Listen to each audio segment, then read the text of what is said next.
Welcome back to the Samantha Parker Show. Hey, I'm your host, Samantha. Let's dive on in. Hey, everyone. Welcome back to the Samantha Parker Show. Today, I'm sitting down with my friend. I always say you're like my bestie. I love that. What would you... Bestie. Oh, did you want to hold hands? I don't know, but yes. Yes. Okay. So welcome back to the podcast. This is my friend Caramie. She's in studio with me today, and we are in studio. If you guys are watching this on YouTube, like, this is a vibe, right? This is so cool. This is a big upgrade because you helped me start my podcast on my couch in my living room. That's right. Like a year and a half ago. Yeah. And we actually recorded it twice because the first time, It I didn't work. record. I didn't know what I was doing. I had all new equipment. I didn't know how to use it. And then you were like, no, come back and do it. Yeah, that was really fun. So we recorded in my living room with like kids going by and everything and dogs. Yeah, that was great. Major upgrade. It looks beautiful. Yeah, major upgrade. Thank God. You know what's so fun is I just moved over to this new office space and you're here too. I know. It's like we get to see each other every day. I know. It was my selling point. Yeah. I was like, oh, Caramie's here too. And it's been exciting because your daughter, Cindy, she's over here in the background, making sure everything runs. But that's your daughter that does a bunch of stuff for me. And that's cool too. Yeah, it's actually been really cool seeing her be able to be a part of all this and just learning your business. Like, holy cow. There's so many ins and outs that you do, so much value that you bring that people don't even see that's happening behind the scenes. And it's truly incredible just the value that people get from how high quality you are and the process and the offerings that you offer. Oh, I've been blown away. oh, thank you. There's like a little bouncing Mac thing. I don't know what that is. Okay, so I'm going to introduce you though. You ready for my formal introduction? I'm ready. Today, I have a very special guest, my amazing friend. I've already screwed it up. Caramie Baker. Caramie has been on a transformation journey of taking massive leaps and doing the deep subconscious work to truly become the best version of herself. Okay, so actually, this is how we're going to start this podcast. We're just going to break down this bio you sent me. It's funny. Wait, hold up. I didn't know you were asking for a bio. All you said is, what have you been up to lately? But you basically sent me a bio. I like it. Yeah, it let's was run great. with it. Okay, so tell me what this means, though. A transformational journey of taking massive leaps and doing the deep subconscious work. About 3 or 4 months ago, I'm like trying to recall exactly if it was just a moment or there was like a shift that happened internally. And it's like I knew that I couldn't keep playing the same mental game that I was playing before. And I had to do life differently. Like it was literally hitting a precipice in my marriage and my finances and everything where I'm just like ready to go all in on what it is I'm here to do. So what was the mental game you were playing, though? The mental game I was playing in the background was a lot of doubt. And it was like I immediately saw myself as failing in almost everything I was doing. And so that kept me from actually going for the things that I actually wanted or even creating a vision because it just felt like this foggy thing out there that I'm going, I don't know what I really want. And you try something on, but you can't really emotionally connect to it. And I'm like, I'm done not knowing, right? It's time to actually choose and decide. And so it was making the decisions to start moving forward and not allowing doubt to entertain my mindset anymore.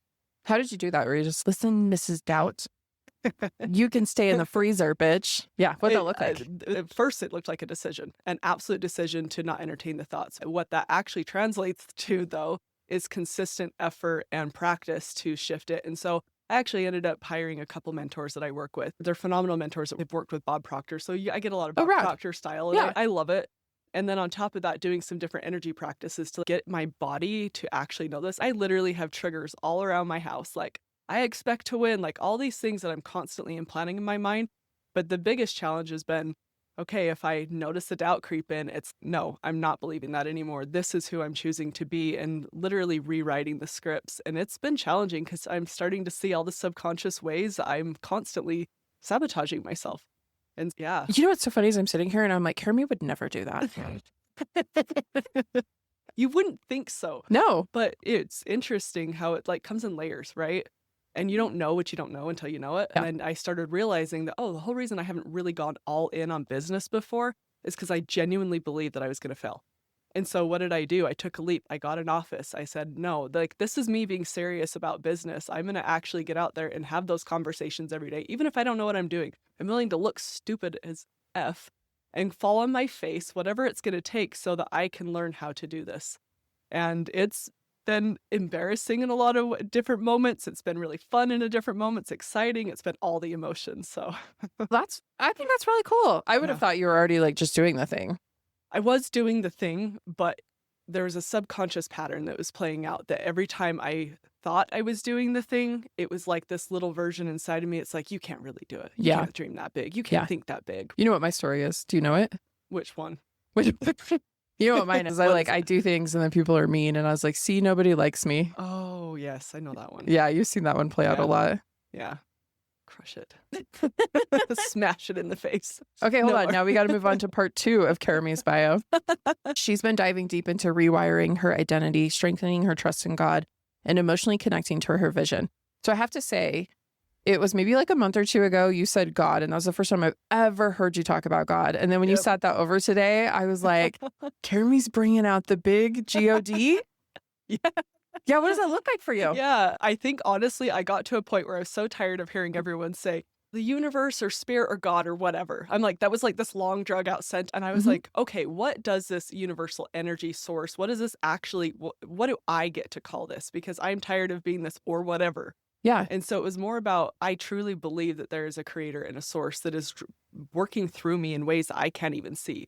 And so if I'm to be in a relationship, like, hey, whatever your name is or whatever, Samantha or whatever, what am I calling you? And so it was this moment of, to me, it resonated with the word God. And I don't necessarily perceive God as the same a lot of people do, but I have my direct relationship. And so for me, it was developing that trust and knowing, like, I'm constantly looking for evidence of how I'm being supported by the unseen and how I'm being supported and guided to the right people, the right opportunities in every moment. And that's like literally fueled my faith into everything. That's what took me from doubt to trust. I love it because for so long I would always say, oh, are you comfortable if I use God? Or should I say God or the universe? Or exactly that. But I think a lot of it was because so many people that I know, especially here in Utah, and you might actually feel this way because of the religion that you grew up in, and you grew up in a ultra conservative circle of that religion. Polygamous Mormonism. Yeah. Polygamous Mormonism. FLDS. That's what it's called. Oh, yeah. The FLDS. But growing up, and that's like even tighter. I know a lot of people have so much trauma around God that they just don't want to use it. So I just have noticed I'm a little careful. Yeah. And you have to be. And I can always tell when somebody cringes with the word or whatever else. But I finally just got to a point, it just doesn't even matter. Yeah, I don't fucking care anymore. It's my relationship with them, and I think it's amazing. It made me really happy because I feel like I'm almost like a closeted God. Are we coming out of the closet? We are coming out of the closet. I love praying. I have a different version of God than what you find in religion, of course. But yeah, I even started reading the Bible. I've been really enjoying the Bible. And what I did is I watched The Chosen and read like the chapters and followed it. And it was fun because you could put like characters to it. Oh, that's cool. And if you go on Pinterest, there's like different ways to read the Bible. So I was following like a little Pinterest graphic I found. But then next up was Genesis. And I've been sitting in Genesis for months because I'm like, what is this? Have you read Genesis? I had as a kid, you know? Yeah. And I'm like, this is like malarkey. Oh, no. No, it's testing me a little bit. But I've been asking people about it who are like very faithful that way. And I'm like, I'm just really struggling with this Genesis. So many people are like, oh man, Genesis is tough. Yeah, you got to pick out the pieces of gold that resonate with you. Jake, which is my husband, for context for people, comes in the bedroom one night and he's, what are you doing? And I'm like, I just have some follow-up questions. And he's okay. And I'm like, on this page, it says this. And then I'm like flipping 12 pages ahead. But then on this page, it says this. And then it says they had sons and daughters, but they're missing a lot of gaps. And he's, okay, we need to step back and look at the whole picture. This is really old. Yeah, that's true. There's major pieces missing. This is from my husband who grew up very Mormon. It's been heavily altered to fit a narrative. So the reason why it's jumping from that to that, because I was just trying to make the lineage make sense that's listed in the Bible. Yeah. And there's big gaps in it. I'm like, what were they procreating with? Where did the baby come from? And he's, okay, step back. I think that I heard somewhere that really, if we look at any history book, and especially the Bible and all these other things, it's only like 10% of history. There's so much that has never been recorded or known, or how many other people's stories were actually there but not even recorded.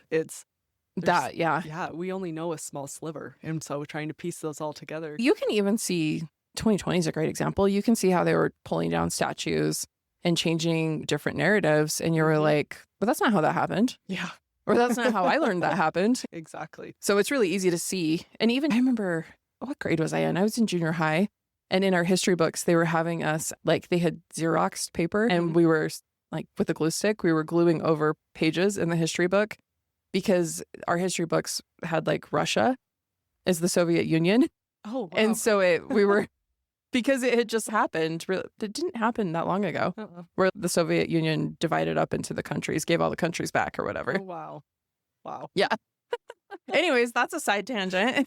That's crazy. You can only trust so much when it comes to that stuff, and just I like to also feel into the energy of what is this actually trying to convey, and not take things so literal sometimes. So much of it, I feel like, there's such a gift and a lesson in so much of it if we're willing to look for the message underneath the message. Yeah, and this might piss some people off and immediately stop listening, but I've even gotten to the point where like manifesting to me feels so, I don't know, like disingenuous. Is that the word I'm looking for? It's like I manifested that, and I'm like, it's like you prayed, you put your intentions into it. I think there was more going on than just me driving that boat forward. 100%. And you find that it's pretty common, especially in spiritual communities where they have disassociated from the idea of a God or something different. And that's okay. There's no judgment here. It's just recognizing that I look at my results. There's absolutely no way that was all on me. And the moments that I've had the most incredible, inspirational moments, I have to stop and go, I'm so thankful, God, for your support in this, because there's so many players that are beyond what I ever could have done on my own. Yeah. I was telling Cindy this yesterday. Hi, Cindy. Yesterday, I was telling her that on my flight to LA last weekend, I'm in the St. George airport, and I had gone upstairs, got a green juice, and was sitting there, and I noticed this girl kept looking at me. So I just smiled at her, and she's, I know you. And I was like, oh, maybe, it's St. George. Like, where have we met? Let's figure it out. And she's, no, I know you. And we chatted, and she goes, I know how I know you. I watch your TikToks. And she goes, can we sit together? So we sat at the table, and she was going to a music festival, and she was 5 days sober. And she was like, how do I do this? And I got on that plane, and I was like, there is no way that there's not a God that was like, hey. You are meant to meet her today. Yeah. Wow. That gave me chills. Yeah. So there's stuff like that where I'm like, there's just no flipping way. No. Even, I would say the last 3 months, let's see, since May, there's a specific date when I feel like everything just went to shit a little bit in my personal life, and so much stuff I've been working through with my family. And I'm like, this is not fun, but there's no way I can look at what all of it is, because you can see what's coming. You can see the glory, the glory. I'm air quoting on the other side. But it's like when you're going through that shit, it really sucks. But you're like, there's no way that this isn't divinely guided. It is. Everything in the universe is happening for us. I honestly believe that life is here for us. And if we can see that everything that's happening is actually to conspire in our favor, we start looking at life through a completely different lens. We're looking for the evidence of where we're supported, where we're loved, where we're taken care of. When something hard does come up, we're like, okay, if this is for me, what is this actually trying to teach me right now, so that I can become the version that I actually know I'm here to be, and the person I actually really am. It's kind of like getting out of our own way, and we have to be humbled sometimes, and it's fun. I know. I feel, hold on. This is what I told Jake, okay, on one of our many 10,000 walks we've taken lately. But I just finished 75 hard yesterday. Good job. I know. I've seen you on your journey. You've been doing really good. Yeah, but I'm going to keep the nightly walks up. I might just not mention to him what day we're on. But on the walk, I said, I know it's somewhere in the Bible. It's like God holds you to the fire, or iron sharpens iron type of thing, and you have to be forged in the fire. And I told him, I said, I'm feeling really crispy and I'm ready to get out of the fire. But I can tell that it's like forging something better. It is. Like just the person even just the last couple months, seeing the person that you've been, I want to say forged now, but been formed into through the fire. There's a light in you that is even stronger. Like you seem more solid and grounded in more than I've ever seen you and who you are. Oh, thank you. I know we've known each other for a long time, I feel. And I think you've seen me in some of my shittiest places too. I think even just the year that Jake was deployed, I feel like you were just there for me in ways that like just blew my mind. And I don't think people realize, I might cry, how lonely that journey is when your husband's like overseas at war. Yeah. And I feel like you were just always there. Thank you. It was a pleasure. You were one of my favorite people, still are, to just be around, and you just have such a heart of gold. Thank you. But so do you. Oh, thanks. And you have a beautiful family too. I just love your kids too. Oh, thanks. We love Cindy. We love Cindy. She's my favorite. I've never been called out this many times on a podcast. No, last time I was having her look up facts for us. We're big time now. We're like Joe Rogan, go Vaughn. We can even pull stuff up on the screen. Oh my gosh, I love this so much. Yeah. Okay, but really what you do for people is help them with their financials, their money. I really focus on creating a wealthy mindset and actually sitting down and getting their money in order. Probably the best way of saying it is I help them have a good relationship with money on all fronts, like mentally, emotionally, and physically. Let's get them actually set up so that they actually have tangible tools to get them where they want to go. The interesting thing I've noticed, the majority of people, the hardest part about it is that they feel so scared to just look at where they're at. Just having that moment of, oh, this actually isn't so scary, and I can feel really comfortable sitting down and have someone hold my hand just long enough to like, okay, I can breathe. There is hope here. It's a big deal. I wasn't comfortable looking at my finances until a few months ago. And I had to get really real with myself and where I was at. And literally, this was just like 3 or 4 months ago that I did this. Yeah. It was like my first day at Kiln too. We went to this little money mastermind they had here. Oh yeah, that's right. The financial mastermind. A financial mastermind, yeah. And he said something like, what did he say? He asked the question of like, have you ever asked yourself, where's all the money going? And I was like, yes, I just did this. So I figured out where all my money was going, and I saved like over $2,200 last month. Like I put that in savings. Oh, that's awesome. Because I was like, we're not doing that or that. I even canceled my Sirius radio. But not because it didn't bring me joy. Like I'm still buying my lattes and stuff, but because I realized it doesn't really align with what I want to do. Yeah, it's all about value alignment. Yeah. And a lot of people aren't even conscious of where they're spending it, let alone they wouldn't spend it if they realized it. Yes. And you know, that guy then after we got mansplained, guys. But the guy after like made me feel dumb because I wouldn't worry about where my money's going. I would look at how to make more money.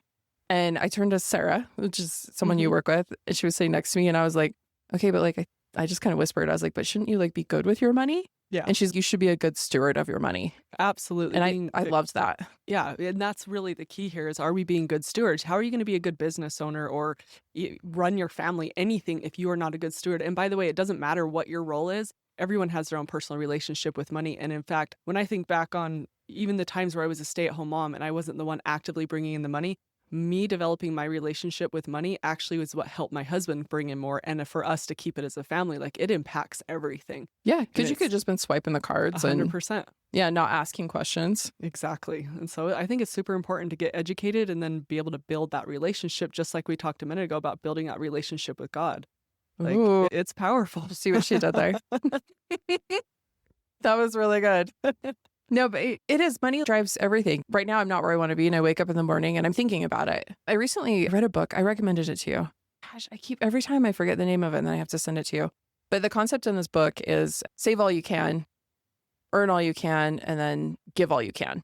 Oh, I like that. And I love that. And it was talking a lot about if you're good stewards of your money, basically, you're not accidentally spending $500 a month at Starbucks. In the book, like his wife literally was spending like $400 a month at Starbucks. So they were like, hey, could we do $100? But looking at your money and then also making all you can, you make all you can, you're able to give all you can. And I loved it because when God calls you to something, if you're not financially ready, like you won't be able to accept it. Yeah. And I love that. Yeah, I think there's a huge correlation to money and God and what our purpose is here to do. And when we understand our purpose and what when you're really on purpose for what you're here to do, that's when the money can really start blessing you. It like creates that deep fulfillment in life, not just, oh yeah, I just work to pay my bills. Yeah. There's actual meaning behind why you're here. Yeah. And it's really cool. If you're able to do if you're able to do amazing things with your money as well, help people when they need it or help family when they need it. Or, right now, the other day I sat down and I had my notebook and I was like, okay, God, show me how I can give today. And the message that I got is right now you're really pouring into one of your kids.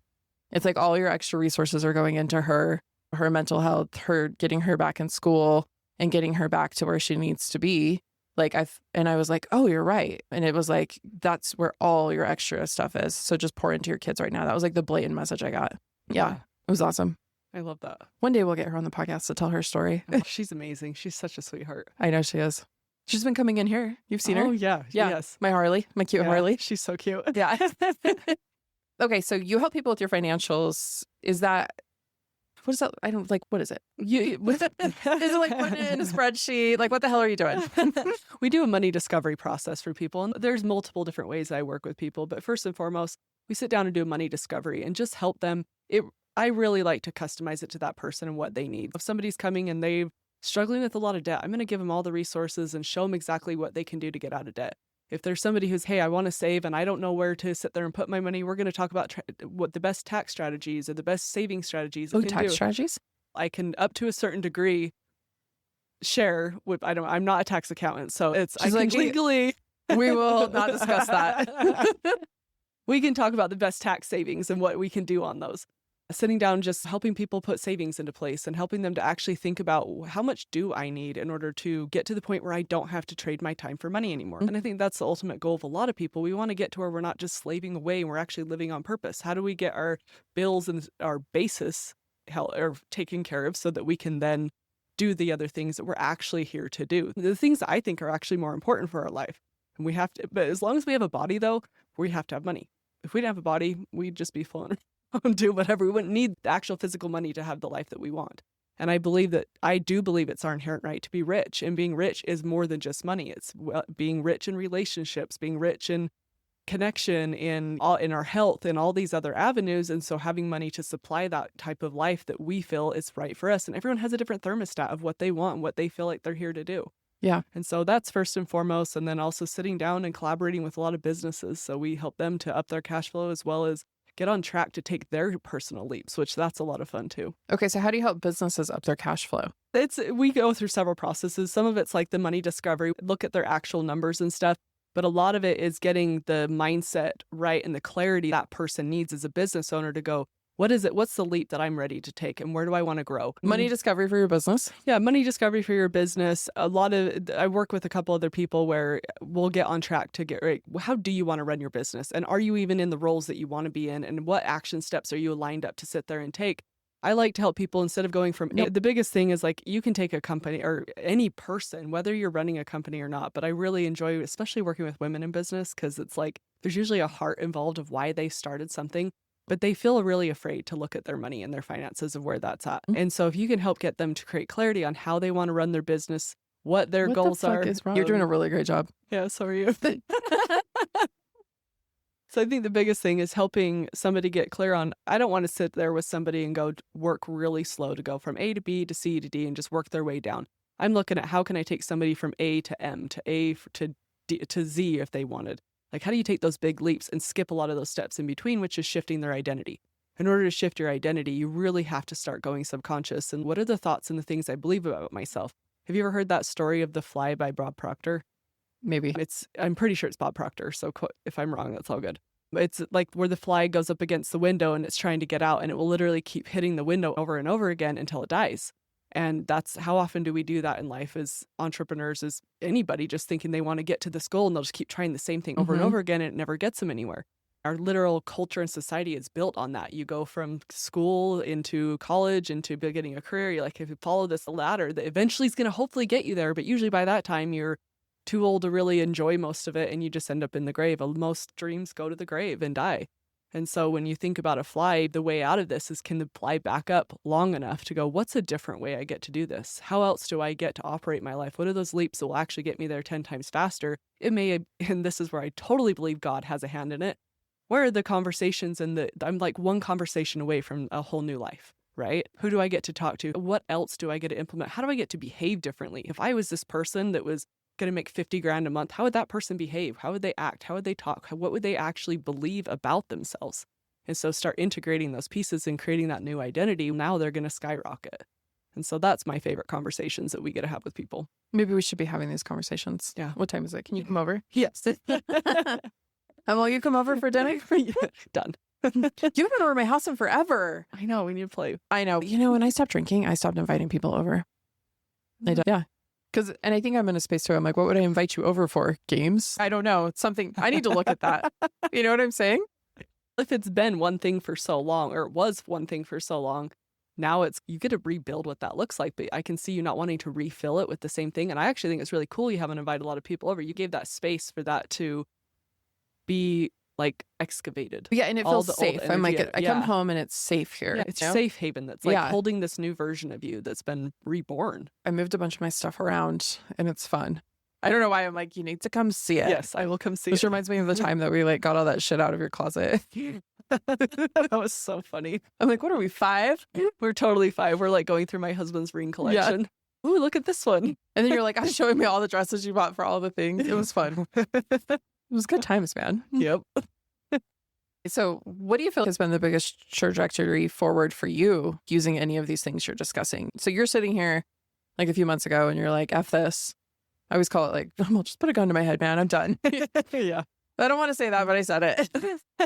Like, what do you feel like you've done, though, that kind of put you there to sitting here now where you're like, I'm really working through this? It felt like a moment where I had it sounds weird because I know I had choice, but I had no choice. I knew that if I didn't make a decision to go all in, like my whole life was going to fall apart. And it seems weird because there's nothing that would have to physically prove that. Nothing on the outside looked like that.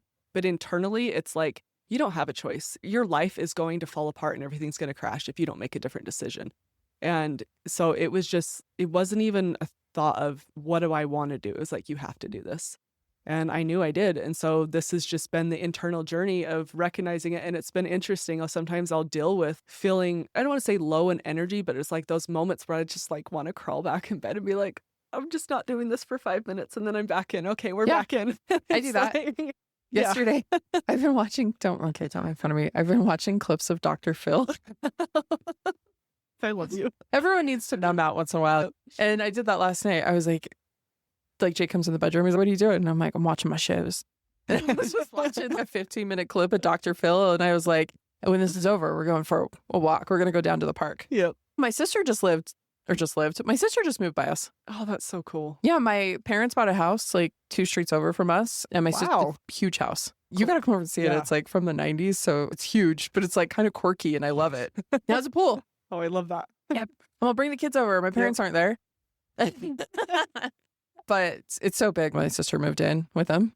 So like Jameson and my sister are right down the street. So we were like all at the park last night. It was bomb. That's really cool. Yeah. But anyways, I was watching my little Dr. Phil show for like 15 minutes. And I don't know what it was about. Sometimes you do. You just have to have those moments where you're like, I just need to not for a second. And then I can get back in the game. Because when you take leaps, it's like you're literally being stretched like a rubber band. And it's like this old version of yourself is sitting down here and this new version is going, nope, this is where we're going. And it's like being stretched further and further. And I actually can feel the stretching happening within me of where I'm like letting go of those last pieces. And I literally, even this morning, I was like, I think I'm in a freaking break. Like I feel it, but I'm like excited about the break because I know the break means that I'm shooting forward. Yeah. And so if I can sit there and shoot forward and it can be this amazing, like into this new version, yeah, it might feel uncomfortable. It definitely feels uncomfortable, but it also is for me. It's a good thing. And so I'm like excited for that breakthrough, I guess is probably the way to say, not breakdown, the snap to where it's just like, I get it so deeply in my body that it's just becomes natural of who I am, not me constantly trying to get it to stick. Does that make sense? And yeah. That's okay. It's all part of the learning process. I know. It's fun being human. Yeah. You want to know what my new favorite thing is right now? What? So have you heard Diet Coke is just a fridge cigarette? Did you make that up? No, it's on TikTok right now. It's trending.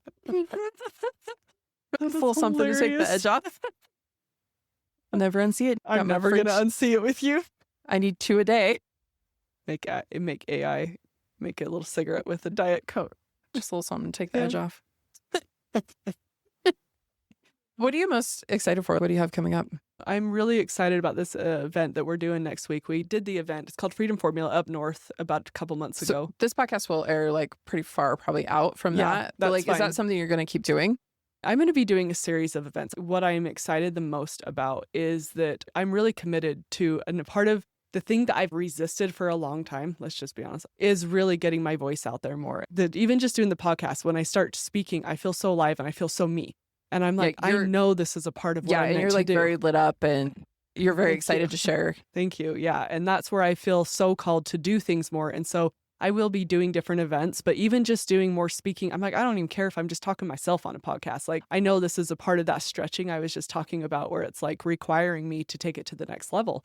And I don't know what's going to come through it, but I do know that it's important for me to really step into showing up and serving in a bigger way. Yeah. But a lot of it's that expression of my own voice for myself to actually stop holding myself back. I'm excited for it. I am really excited about it. It's funny when you like look at why haven't I done it before? And it's, all the beliefs and the doubt, everything about myself that have literally kept me from doing it. I'm sure you could look back and plot it on a graph if you had to on a whiteboard. And you're like, I put myself out that time. And you repeated the cycle over and over. And I'm just speaking for myself here. But yeah. So what do you think actually starts to shift some of those cycles in you? I think for me, it's when I decide I'm done. I've heard it before, like the pain either has to get big enough or the decision has to be made. With drinking, it was like that pain was big enough that I was done.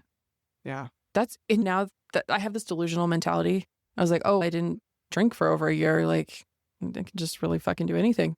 People were like, was 75 hard? And I was like, no, it wasn't. There was a few nights where I didn't want to do the second workout. Like, we had been up camping. And you know, when you get home from camping, you're like, oh my God. Tired. And you're like washing all the laundry. And then I even had to go bath the dogs. So I'm like, was it 3 days worth it? And that night it was 105 in our garage. And I got on my Peloton and I had a PR on the Peloton. That is insane. Yeah, but I did not want to get on the Peloton, but I felt good. I think when you can overcome your biggest demon, everything else feels easily doable. And I know that this part of everything I'm leaping into has been my biggest inner demon. It's been that mental game for me. A lot of people are like, oh, you're so happy. Oh, you seem like everything's so great. And it's amazing. But it doesn't change the fact that I have struggled throughout a lot of my life with this mental doubt and this mental game inside that just doesn't want to do life a lot of the time. And so constantly pulling myself into a new state of being and going, I refuse, because that's not even who I am. It's not what I'm going to live by. And so the more that I say, no, that's not who I am, and this is who I am, and reintegrate this new being, that's what I'm here for. You were telling me that you were having like a hard time like getting up and getting out of bed. And I was like, what is she? Yeah, it's not who I am. And I know that. And I know a lot of even the desire to speak more is because that's where I feel even more aliveness. And so it's like doing those things that actually bring out more of who we are. Yeah. Okay. So tell me though about because you said you did an event in Salt Lake. You're doing one here locally next Friday. Yeah. Freedom Formula. And I'm sure we'll have more than one. Yeah. But what is the Freedom Formula? Freedom Formula, it's an event where I've teamed up with, I don't know if you know any of them, but Tony Child, Bill Banta, they're amazing. They were the guys I was talking about that worked with Bob Proctor and Sarah Morrison. And I love it so much because we're bringing tangible tools in, but really a lot of it's done through inspiration. And so it's how do we really deepen into the freedom of who we are? How do we build the momentum of our own being and create freedom in all areas of our life, like giving strategies and tools. But I feel like the integration of our actual bodies of what does freedom get to mean to me? What does it mean to you? And what are you going to do to start experiencing actual freedom in your life? So it's really fun time. We get to get up and share and speak and engage everybody and really create an experience where people leave feeling like massive clarity, creating momentum for themselves, and ultimately come home to who they really are. That's rad. Yeah. Okay, so a lot of times we hear these phrases like, and you know me, I like to pick things apart. Get to come home to who you are. Like, what does that even mean? What does that mean? I like go home and I'm like, look, I'm Samantha. It's so funny because, yeah, that's been a phrase in my life. And that was something that I even wrote about in my book. Hold on. Yes. I was like, as soon as she's done talking, I'm going to bring up her book. Okay, keep going. Like coming home, I'm like, what is it called? Discover Who You Are? Yeah. I'm like, what's the name of my book? That's not the name. It's Unravel and Reveal, Discover. My gosh, Samantha, what is the name of my book? It's Unravel and Reveal, The Courage to Let Go and Discover Who You Are. That was a mouthful. I have a couple copies. You have a couple copies. Thanks. Thanks for being such a great supporter.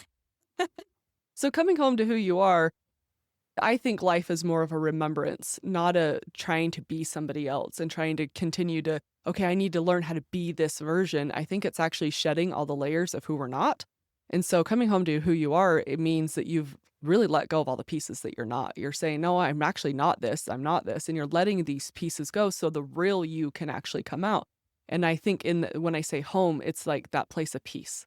You're like in your body and you feel at peace. You feel at peace in your soul. You know that the world can't shake you because you're just you and there's nothing that could go wrong. It's just like life is here for me and I'm just settled into who I am.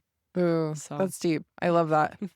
Do you have the freedom formula mapped out though, like step 1, step 2, step 3, or is it more of a concept? So the freedom, there is different things that we have mapped out for sure. Tony, Bill, myself, we all bring different aspects to it and stuff. Like they've been in the coaching industry for over 30 years.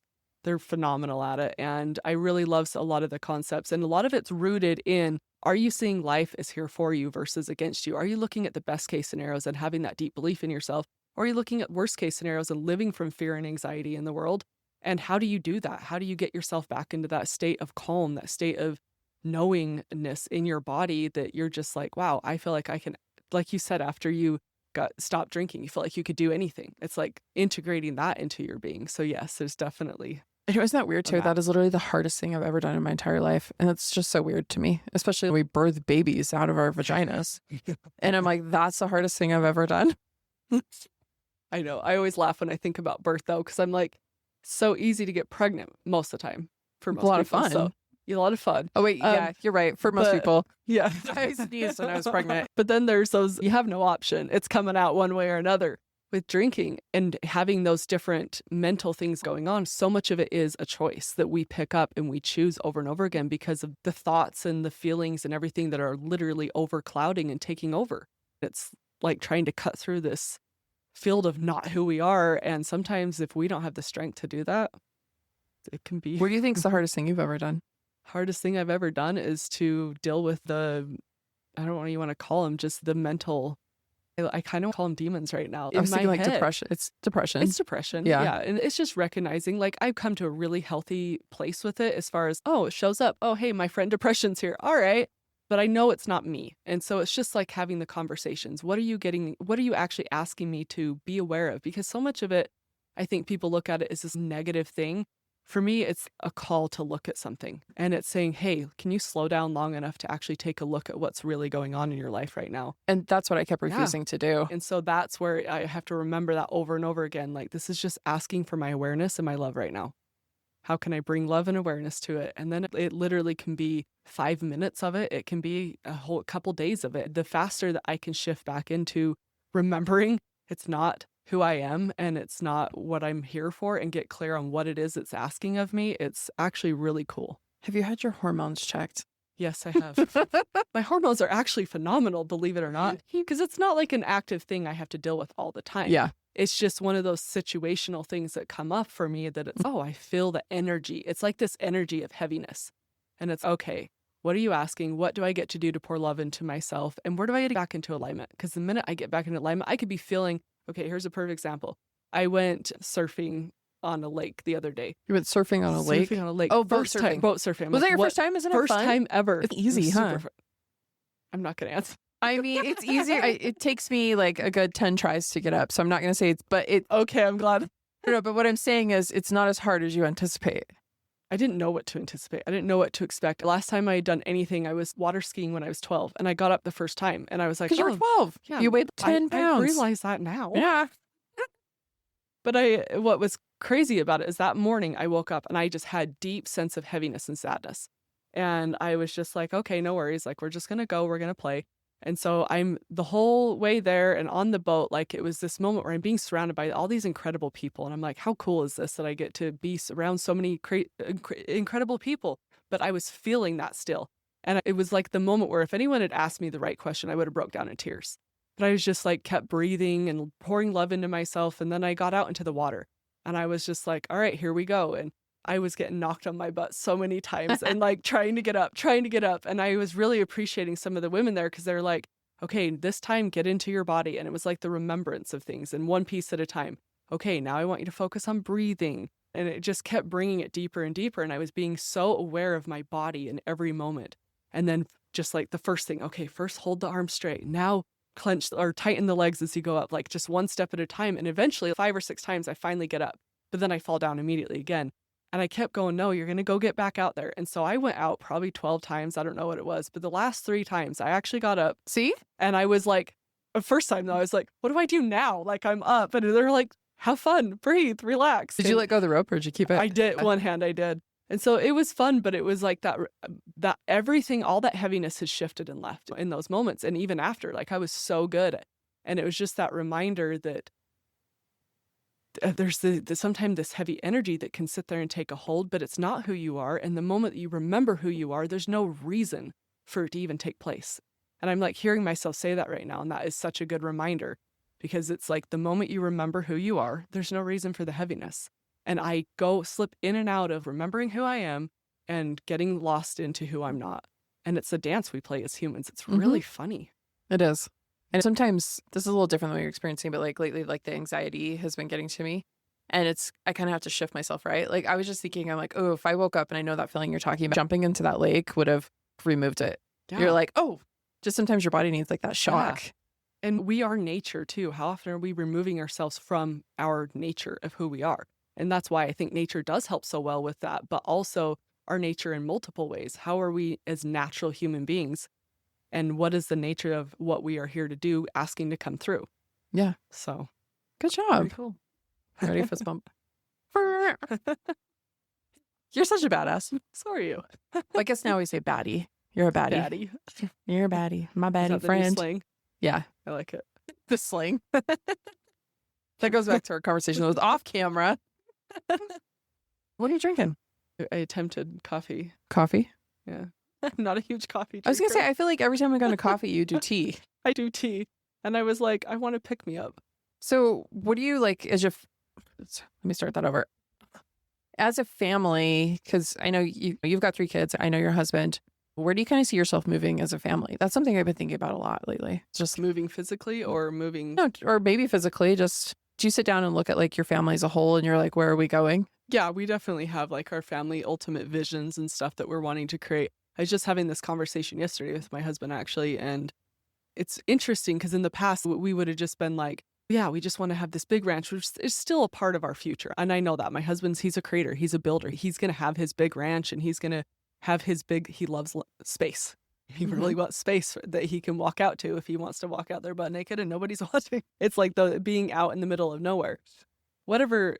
This is an incredible dream, but I also recognize that there's different phases of life. I actually really love right now how much flexibility we have in the uncertainty of life and where things are going. There's so much uncertainty, and once we make peace with that, we can go, okay, what's this next stepping stone that we are taking as a family? And so our big commitment has been to continue that connection, and like we do this fun family meeting every week. You do? Yeah. Do you have to go to this, Cindy? Do you love it? Oh, you do? Okay. It's really fun because what we do is we go in and we celebrate each other like crazy. So we celebrate our wins, we celebrate our failures. Was there cake? Yeah, we actually brag. We did have cake once. So somebody has to bring a fun snack. One time, the other day, we actually had blindfolded all 3 of the kids. Me and Levi walked them through how to make 3 cakes. It was hilarious. That's funny. So we get to do Did fun you film activities. this? Please, we did. I have it all for you. please tell me this will be on the TikTok. Okay, that would be so fun. Yeah, we do a fun activity, but I think the most powerful part is we celebrate our failures and we celebrate where we're heading next. And so everybody gets a chance to be heard, to be seen. If a kid show up and they didn't have a failure, then they didn't take big enough risks. And so we're really encouraging our kids to get Okay, wait, out hold there. on. Let's pause here. Cindy, do you like find yourself trying to fail at something? To have the biggest failure? I'm like, I would take them down. I'd be like, I'll fall down the stairs. And what I love too is that our kids get to see that where mom and dad fell and where we're human and where it's okay for them to grow up and be adults and still be learning, because we're not going to have it all figured out. Yeah, that's amazing. So, yeah, I think it's important to keep that connection going so that no matter where we go in life, and because my kids are at the stage where my oldest is, you're getting close to being 20 now. And so who knows what you have in store for you. It's not, we don't have little kids anymore running around. So That's where I'm at too. yeah, I don't know what to expect. I love the idea of being able to just make the decisions as they come for the next stepping stone and see where life brings us. It feels freeing. I have some numerical goals where I'm like, even in, like I did some different things like automated, like savings and stuff like that. Yeah. But other than that, I'm like, I don't know. It feels great. It does. It feels really great. And just to be able to make the choices when we want and have the freedom to do that. Yeah. Rad. Okay. So at this meeting, win, fells, do you do anything else? We talk about our wins. We talk about our failures. Her dad created this whole new, where was this from? It's 2 clap. Everyone has to do 2 clap. And I think it's so cheesy, but I also love his cheesiness. So he's always like telling us all to do 2 claps for everybody to celebrate them. And then we talk about what are we implementing and what do we learn from those failures and what are we implementing next week to actually be on track. And so we just check back in and ask, how did it go? What did you notice? What came up for you? And it's really cool, too, to start to see if you have certain patterns that are showing up in one person or the other and encourage them to like, what can we do to support you in making a different choice? And will your kids participate in this? They do every week. So, oh, interesting. Yeah, they gladly do. And I don't know if it's because the snacks are involved or activities involved or if they just love it. I don't know. Yeah, I don't know if I could get mine to participate, honestly. Ice cream helps, she says. Have you been doing this forever? No, we've only been doing it for a few months now, but it's been pretty phenomenal. Like, I've noticed that it helps us to not feel like we're growing apart. It's like no matter where life takes us, we come back to this moment to reevaluate and check in and to feel supported. And that's what I've noticed. There's a major feeling of everyone in the family feels supported. And so no matter what direction they're going. And then we just talk about schedules and get on the same page so we can support each other throughout the week. Oh, that's cool. So, yeah, it helps. Because your husband works here in Utah, we say up north. Yeah. When I first moved here, I was like, what the hell are these people talking about up north? So there's northern Utah. We live in the very bottom corner of Utah. Yep. But so your husband works up north Yeah, he does. during the week, and then, then you're here. Yep. Which do you like that? It was really hard for a while there because most of our marriage, we were together all the time. But I've actually come to love it. And we are also in the process of shifting it where he's getting another place up there. So we'll be traveling back and forth together. Can I just throw this out there? My parents' house is for sale in Timber Lakes. Oh, seriously? They have their house on the market, yeah. Oh, that's cool. I should take a look. I just thought I would throw that out there. They have their house for sale. Oh, that's really cool. I'll definitely take a look. They're planning on making St. George like their permanent residence. Oh, wow. They sold their house in Wyoming and immediately put their house on the market in Heber too. Oh, I love it. Yeah. That's cool. That's cool. I'm all just throwing it out there. Oh, I'll take a look. It's like cute little A-frame. Oh, that's cute. Has a great view of the lake up there. Oh, I bet. That's so pretty up there. Yeah, there's some forts in the trees. What else? What else do I like about it? Oh, I love it. Yeah, so anyways. If you're looking for a 4-bedroom, I'll just keep going. You might as well just pull it up on the screen. It's got great aerial photos. I'll help him sell it for a commission. That would be awesome. I wish. I'm now a real estate agent. Yes, I'll just take 1%. I'll take 0.5%. That's a lot of money. Yeah, but thank you so much for being here. Where can we reach out to you? The best place is definitely through Instagram. You're telling me now TikTok is where I should be. No, I've told you forever. I know, Remember when I was I telling know. you should do funny financial talks from your hot tub? That's right. I forgot about that. I'm being challenged to get on TikTok, and she's been challenging me for 5 years now. Yeah, No. literally. Yeah, Instagram, Facebook for sure. It's easy to find me under Caramie Ann. And I also have my website, caramieann.com. Okay, we'll have her linked up in the show notes. But thank you for your time today. Yeah, Thanks for coming you. back on. So fun to be able to talk with you. I like how I propositioned this. I was like, hey, do you want to come back on my podcast? Because people actually listen to it now. You did such a good job at the beginning too, so it's so fun. I bet people still listen to all the other ones Like too. they go deep, the deep episodes. You people deep dive. I know a lot of people go back and listen to my episode Hungover because I have it specifically linked up places. But that's the one where I was 8 weeks sober and I come out of the closet because I was afraid everyone hated me. But that was like episode 19. And I think you were you 1, 2, or 3 or one of those? Yeah. You're one of those very first ones. That's so cool. Yeah. Thanks for having me again. This is so fun. No, I'll harass you often. We'll get you on lots. Because then you also have great clips for your own social media. Yeah, there you go. Yeah. And next time I'll be on TikTok. Maybe. We don't know. Maybe. Awesome. Thank you so much today. Oh my gosh. Thank you for your time today. And thanks for coming on the Samantha Parker Show. Thank you.